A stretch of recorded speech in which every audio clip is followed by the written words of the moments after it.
is yam cake. How do we prepare yam cake? Peel off the yam, or you can boil the yam with the back.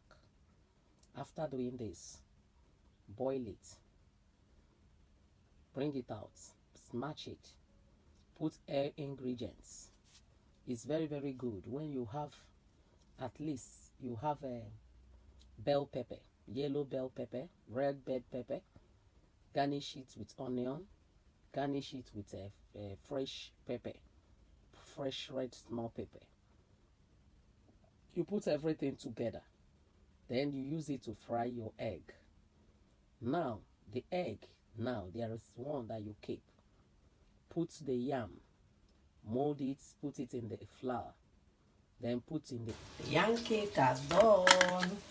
You can see it. See it. This is the yam cake. It's done.